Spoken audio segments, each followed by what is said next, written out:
Hi, this is Bob Clark, the Executive Director of CINEKYD. Here we are, teachers and students at a typical CINEKYD workshop. From 7 to 9 p.m. each Wednesday, we spend an exciting evening together, working creating radio and television programs.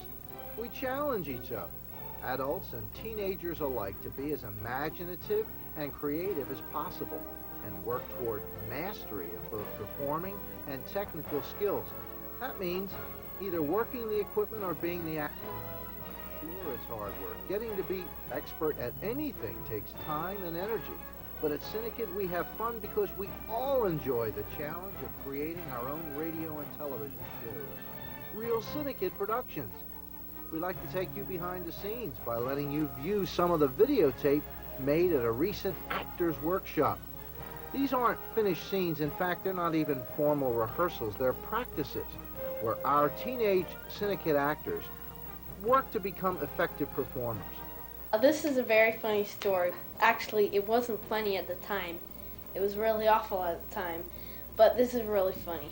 See, one day, my dad had been away for a while and my mom was out, and so we were making these cookies to surprise them when they got home, right? And so I started measuring out stuff. I got all this flour and just all this stuff just all over the kitchen, man. Flour, water, sugar, salt, whatever else he used to make cookies, except for the eggs, because we didn't have any. And that was a problem, because you can't cook most cookies without eggs. So we were all running around. What are we going to do? What are we going to do? We don't have any eggs, right? And we were watching Bewitched or something. And I just, suddenly it just, happened in my head how I remembered how just in the old days when they need something, they run across the street to their neighbor's house to get it, right? And we live next to a convent, okay?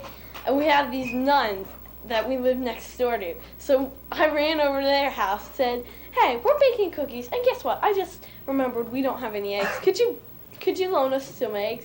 They gave us these 2 eggs, because nuns, they're always happy to help just a fellow apron wearer. Just, I swear, these people are okay, strange. Anyway, so we got back, we put the eggs in the mix, we made the cookies and all. My dad got home first. He said, great cookies. My mom got home, where'd you get the eggs? And so we told her, and she was freaking out. And so she got some eggs and she gave them all to the nuns, and she made us go and, say we were sorry and all. I was on a cruise once. Oh, I don't have a prop though, because I didn't save anything from the room. So we had mints. My mom was small. Anyway, I went on a cruise once, and in the morning they had breakfast really early, and I stayed up really late the night before, so I decided to just sleep in. My parents said I could just stay there, so I stayed in the room and I went to sleep, and then I woke up, and there was this kid sitting there that I met the night before on my bed, just staring at me. And I was like, "What are you doing here? What are you doing here?" And he's like, "Oh, I asked the guy outside for a key. I told him that you were my sister." And I said, "Why?" He's like, "'Cause I want to come in and see you sleeping," or something like that. And I was like, "Okay." And then he had a camera with him, and he was just staring and talking to me. And he took a camera and asked me if he could take a picture of me. And I was like, "No way." And he's like, "Please, please." And I was like, "No, get out of here." And he said, "I'm not leaving until I take a picture of you." And I'm like, "I don't want you to take a picture of me." He's like, "Don't you like me?" I'm like, "No." And he's like, "I like you. I want to take a picture of you." And he just kept trying to take a picture of me, and I kept putting the covers over my head. And he was being a real jerk. And then finally my parents came in, and they didn't even care. They're like, "Hi, how are you?" And they're like, "How'd you get in here?" He's like, "Oh, I snuck in." My parents were like, "Oh, isn't that cute?" And I was like, "Can you please tell him to get out of here?" And they wouldn't say it. They're like, "Oh, just let him stay." I'm like, "No, I want him out of here now." I was in bed, I looked terrible, and it was awful. And then finally my dad said, "Could you please leave? You're bothering her." Then my dad had a conversation with him about half an hour, and he told my dad he liked me, and it was really embarrassing. I have a cousin who thinks she's the goddess of the theater, according to her.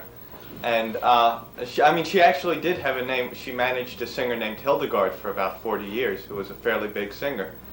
And she's about 82 or so. And she has this odd habit, and she always seems drunk, first of all. She's never drunk, but she sits there in her chair and she moves her thumbs. And she just sits there and moves her thumbs and moves her thumbs and moves her thumbs.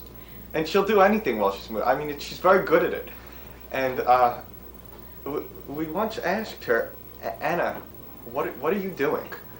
And she says, I'm spelling words. Now, maybe I just don't know theater people well enough, but I do know a number of people and know that most of them don't spell words while they just sit there. And, well, she lives in New York, of course, and when I came home and went to my grandparents' house, and lo and behold, my grandfather, who's her first cousin, is sitting there in the chair and moving his thumbs. And I said, what are you doing? Don't tell me you're spelling words. And he said, no, I'm writing quotations. And, it's my family. Yay! A long time ago, back when I lived back in Almy in Philadelphia, I guess I was about 2 years old, maybe 3, but I can remember, which is odd. My brother was going through a Catholic sacrament. It's called confirmation. It's affirming that you're an adult in the church, kind of like if you're Jewish, it's bar, bat mitzvah, that kind of thing. And it was a relatively big church. It's not like a cathedral, but it was a big church. In addition to the cardinals and all the hierarchy of the church, there were these seminarians, people learning to be priests. And my family was there, and I was sitting, because I was young. I guess if you're young, you sit on the floor. I was sitting on the floor. And it was late, and I was tired, and I just said, not scream, relatively loud in a babyish voice, I want my sofa. And at the time, I had no idea what was going on. And for years after that, my family would talk about me wanting my sofa during my brother's confirmation. And I never really laughed until now. But apparently, all these seminarians that were there started laughing and made a little bit of a ruckus. So that's the only thing I didn't laugh then, but I laugh now. So.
Ago. Here we go. Number one. Question number one goes to the home team. It's worth 10 points. Which of these fictional heroes was not, at one time or another, represented on radio? A, the Lone Ranger. B, Superman. C, Batman. D, Spider-Man. And you have 5 seconds. You can confirm? Yep. Spider-Man? Correct. 10 points.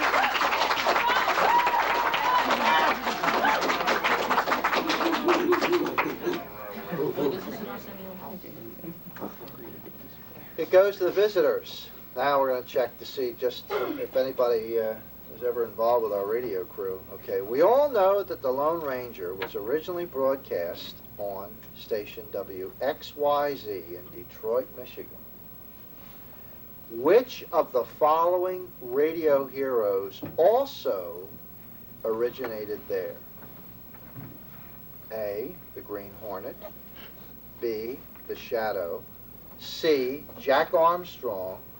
Or D, the Companion.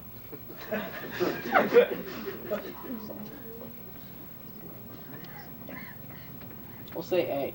The Green Hornet, you're right.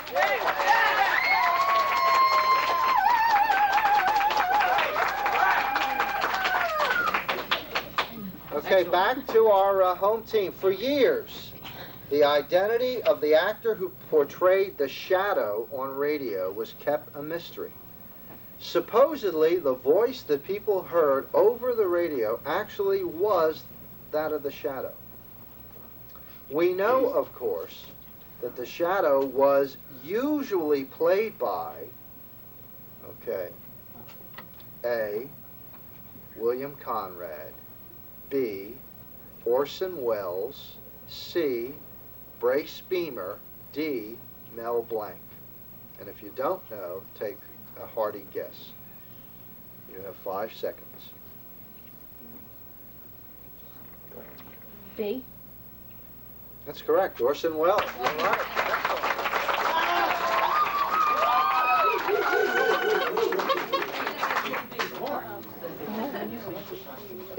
Back to the visitors. In the radio adventure. Okay. This now means that it falls to someone out here who is part of the. Now don't all put your head down, okay? Don't give me this Chris Frawley stuff. I don't want looking at toes. I want somebody to volunteer to stand up and answer. Okay, Lisa Cups. Here we go. In the radio adventures, which of the following was one of Superman's rivals? A, Attila the Hun. Now this is the radio adventure. B, Butch Cavendish. C, Lex Luthor. D, Ming the Merciless. Which of the following on the radio was one of Superman's arch rivals, the arch villain? C. Correct.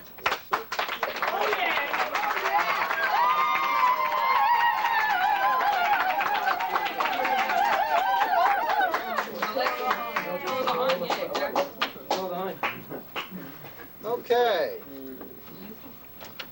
Back to the home team. You set?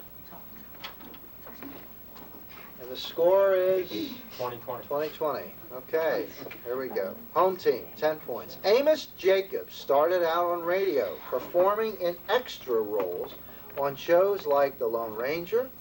Later, he changed his name to the one with which we are all now familiar, and went on to star in such TV classics as The Practice and Make Room for Daddy. What is this famous personality's name? Amos Jacobs, better known as, you have 5 seconds. You wonder where the yellow... Pass. Pass. Okay, it goes, therefore, to the visitors. It's 10 points for you, and then you get the next question.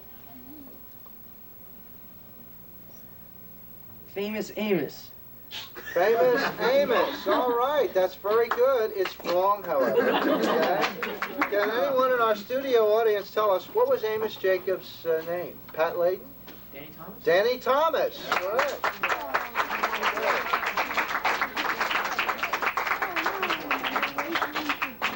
Okay, no score on either side, and therefore the question now goes to the visitors.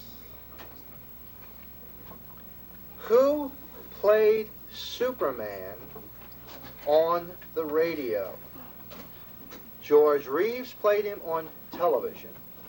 Chris Reeve played him in the movies. Who first played Superman on the radio? And here are your choices. A, Matt Crowley. B, William Conrad. C, Bud Collyer. D, Fred Foy. Matt Crowley, Bill Conrad, Bud Collyer, Fred Foy. Who played Superman on the radio? D.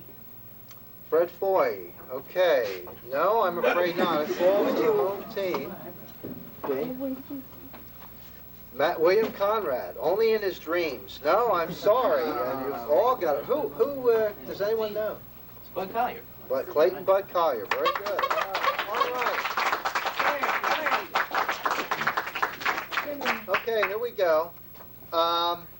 We now go to another set of questions, and this book is falling apart. It has been. Our theme is King Kong, and the horn has honked, which means it's someone over here has to answer the. Okay, very good, very good. Congratulations for being brave. Okay, I hope you are familiar with King Kong. We all know that Fay Wray, Bruce Cabot, and Robert Armstrong starred in the 1933 film King Kong.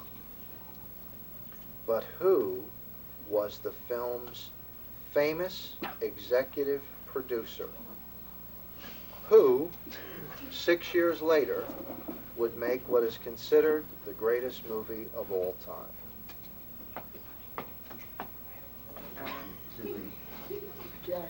Take a guess. It's a game. Who cares? Okay. It goes over here, and it actually goes to this group. Anyone who wishes to stand up who can answer the question, who produced the 1933 film King Kong, who years later would produce... David H. Selznick? Correct, David.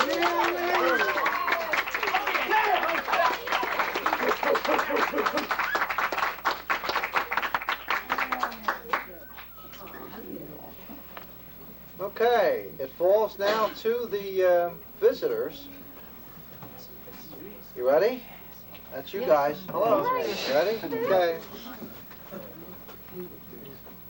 In order to, now remember, if you've ever seen the movie King Kong, it helps. If not, imagine it. In order to combine the miniature of King Kong and the full-sized actors on the screen, a process of projection along with matting was used. What is the name of this type of projection? In order to combine the miniature of King Kong and the full-size actors on the screen, a process of projection along with matting was used. What is the name of this type of projection?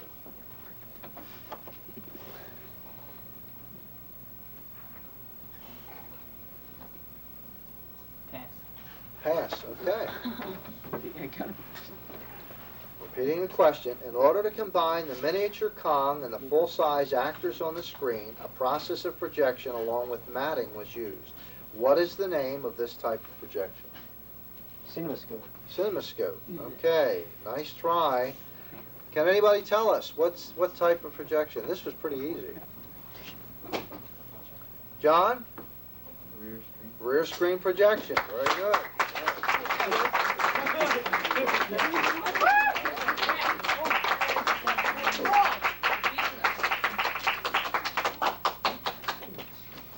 Okay, it's the home team turn. Now think very carefully. We're still talking about the original movie King Kong. Upon his escape, okay, therefore it's out here. Thank you. A little gassy horn there. All right, what did you bring home? All right, upon his escape, King Kong grabs Anne, and climbs the Empire State Building. Oh, someone, who's going to stand up here? I haven't asked the question. Thank you. Hey, Brian Rush. Upon his escape, King Kong grabs Anne Darrow, she's the heroine, and climbs the Empire State Building. Where is Anne when he grabs her? A, in a hotel room. B, in a subway. C, on the stage. D, in a bar. A, in a hotel room. That's correct.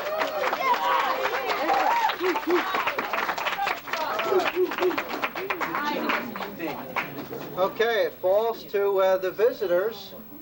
And here we go for another 10 points. Very good. Excellent. All right. Very good. Okay. Let's hear it for our players.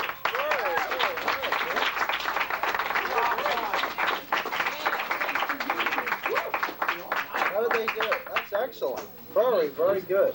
That's a tie score. Very good. The interesting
Why spend your summer doing the same old thing? Want to have some fun? Make some great friends?